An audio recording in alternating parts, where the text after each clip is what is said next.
Juan Kapitulo 6, versikulo 35. Si Jesus miingon kanila, "Ako mao ang pan nga naghatag sa kinabuhi. Ang muari kanako dili nagayod gutomon, ug ang mutuo kanako dili nagayod uhawon." Pan sa kinabuhi. Maglikon unta sa mong pagtuo, ug gagaka kami sa pagtuman sa imong mahal nga kasuguan. Ang ginumanaa kaninyo. Santos nga Ebanghelyo sumala ni San Lucas. Usa kay gayon ni ana, samtang nag-ampo si Jesus nga siyang usa, piduol kaniya ang mga tinun-an. Kinsa man kuno ako sumala sa sulti sa mga tao, nangutana siya kanila. Nagingon ang uban, ikaw mao si Juan Bunyag, mitubag sila. Nag-iungusab ang uban nga ikaw mao si Elias. Sa tang uban, pagayo nag-ingon nga ikaw, usas mga propeta kaniadto nga nabanhaw. O kamo, unsa man inyong ikasulti, kinsa man ako nangutana siya kanila. Mitubag si Pedro, ikaw mao ang Mesiyas nga pinadala sa Dios. Pagipinahan sila ni Jesus, nga dili gayud mosugilo niini kang bisan kinsa, pidugan siya pag-ingon, ang anak sa tao, kinahanglan na mag-antos pag-ayo, isalikwas mga punuan sa mga Hudiyo, kadagkuan sa mga pare, o sa mga tutudlo sa balaod. Patyon siya, o banhaon sa katuro ka adlaw. Ang Ebanghelyo sa Ginoo. Pasalamati ang Ginoo, kay siya maayo. Ang iyang gugma mulungtad, hangtod sa kahangturan. Pasalamati ang Diyos sa tanang mga Diyos. Ang iyang gugma malungtaron, pasalamati ang Ginoo sa mga Ginoo. Ang iyang gugma malungtaron.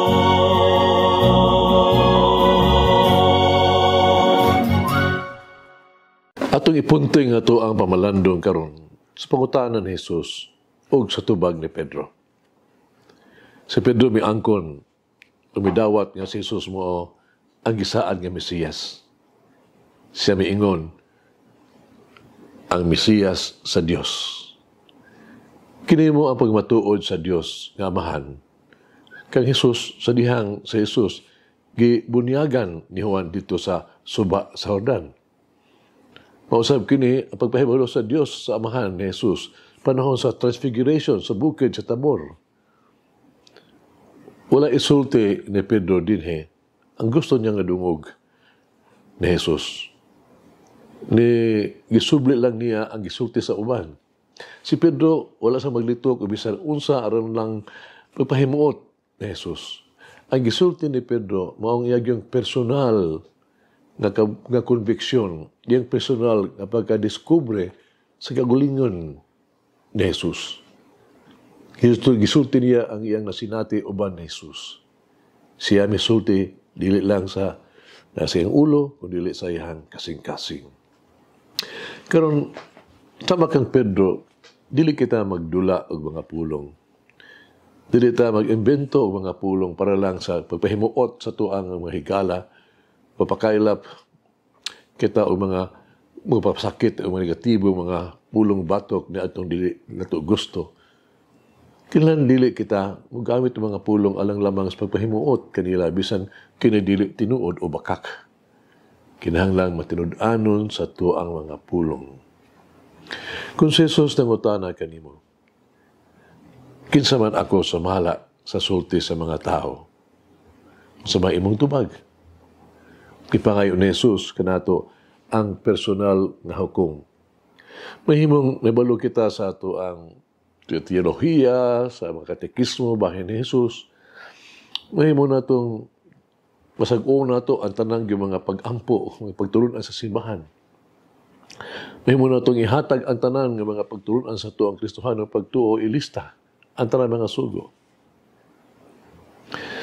Pero mahimo usab yung mga utana, usab si Jesus. No? Makapangutana usab kita kang Jesus. Ginoo, sa may imo ikasulti ka na ako. Kinsa man ako para nimo.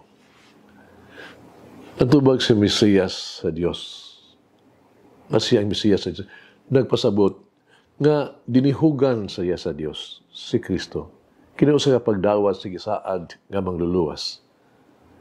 Alang sa mga Hudiyo, ang titulogod ng Mesiyas, nagpasabot man o sa gamahanang politikanhong Mesiyas nga nagikan sa kaliwatan ni Hari David o sa diadtong mga unya kanhi ay mapasig uli gyud sa Israel siyang politikanhong gahom o himaya. Political Mesiyas. Puso ang titulong Mesiyas alang kanila adunay mayaong glorious political o gitawag to worldly meaning. Padaalang kang Jesus, dili kini ang tanan bahin sa iyang pagka-Mesiyas. Aron maluwas ang katawan sa Jesus kinahanglan moagig sakripisyo, mag-antos, kinahanglan niyang dawaton ang kamatayon sa krus hangtod sa punto sa iyang katapusang paglansang sa krus.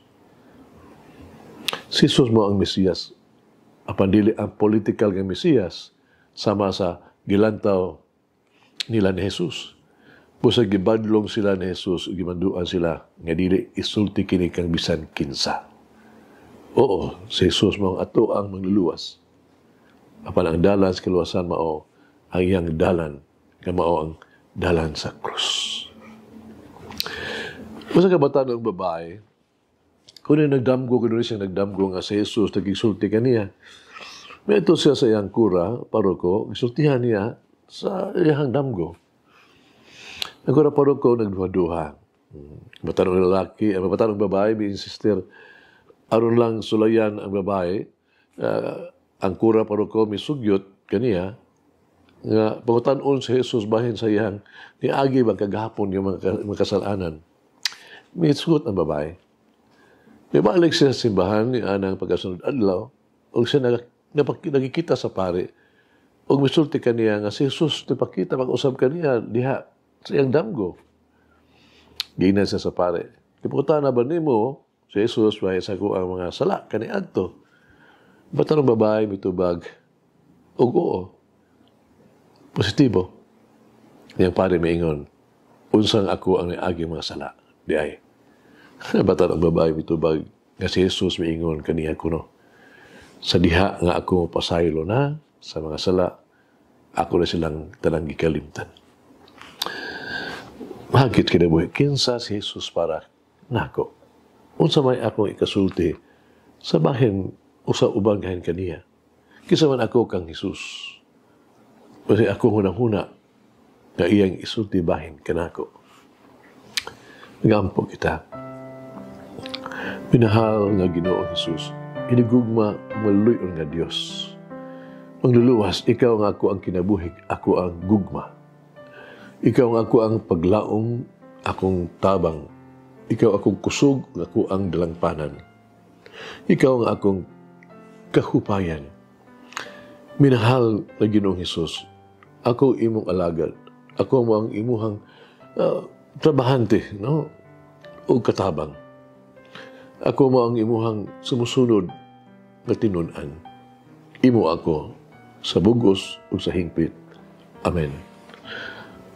Mama Mary, inspire me to say yes, to accept the will of God in each moment. Malangin ang Diyos magagahom sa tanan, Amahan, Anak, Espiritu Santo. Amen. May the Lord of the divine mercy bless us all, heal us from all diseases and suffering. Ayun unta niya kita, tanang mga sakit na sa lawas o sa kalag. body and soul.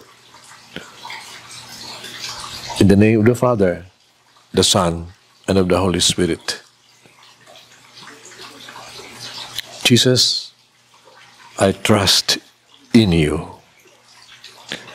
Amen. Whoever eats the bread of life will never hunger, says the Lord. Kay galaan inyong nabati ang pagpaambit ug hamubong pamalandong sa pulong sa Dios pinaagi sa tulumanon. Pan sa kinabuhi nga gidumala ni Monsignor Daddy Silva. Hangtod na usab sa sunod higayon, daghang salamat.